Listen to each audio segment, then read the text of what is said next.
Okay, so we have just a little bit more. So let's take a look at South and East Africa. What was a kingdom that we have discussed already in East Africa? If you guessed Egypt or Kush, you'd be correct.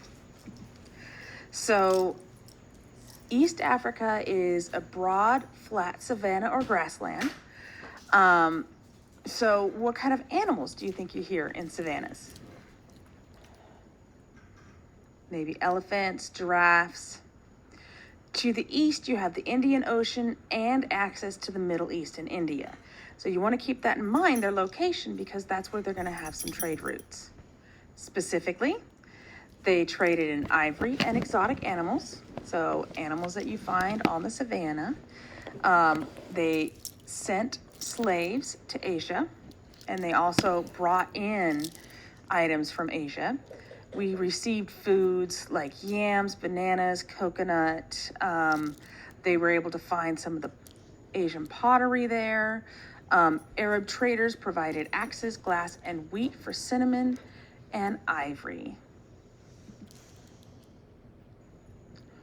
One of the areas of East Africa is the Swahili. So their culture, their active trade area on the Swahili coast. So Swahili means coast. If you look right here, this little green area, let me get my little pointer, this little green area right there.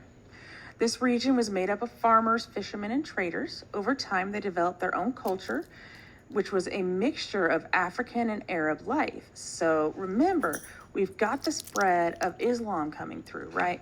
So Islam is coming through from here, but it comes across here and then goes down. So it goes from west to east and down.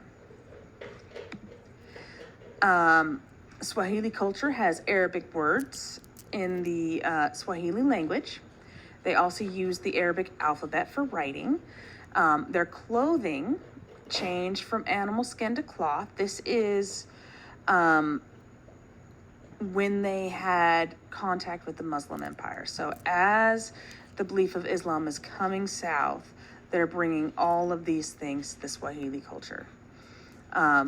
It's a strong empire that never emerged, but their civilization spread. So they're more known for their culture versus their power. Then we have the Congo Kingdom. Things to remember is this Congo Kingdom is not the current Congo Kingdom. So this is in a different location.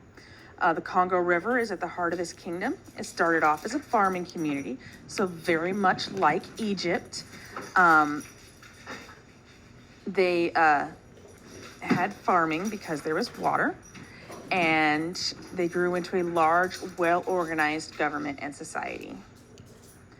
Another kingdom is the Bantu kingdoms. One of the greatest was Zimbabwe in southern Africa. It's a large trading center, and the city of Zimbabwe included stone homes, large religious buildings, and by the late 1400s, major changes were coming to Africa. So what do you think the major changes are? The slave trade. Okay, so 1400s is when you start seeing the first major slave trading going on. So most Europeans were showing up for trading opportunities, and this was the beginning of the Atlantic slave trade. So just to recap, what was the main reason for the success of Egyptians? Why were the Kush Empire successful? What was the Ghana Empire known for? Why was Mansa Musa a successful leader? And describe the Swahili culture.